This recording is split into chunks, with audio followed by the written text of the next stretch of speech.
So in this Tangerine Bank tutorial, I'm going to be showing you how to open up a non-registered investing account here on Tangerine Bank.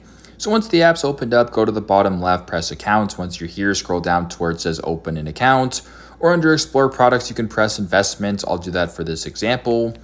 Once you're on the investment page and you want to open up a non-registered account, just scroll down a little bit and at the top it says non-registered investment fund account. Go ahead and press the arrow if you want to read more about it. And if this looks good to you, go to the bottom, press add an account.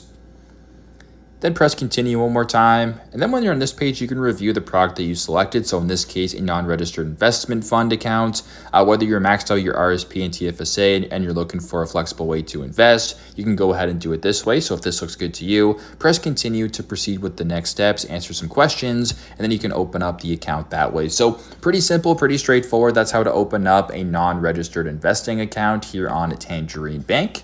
Thanks again for watching and hope this helps.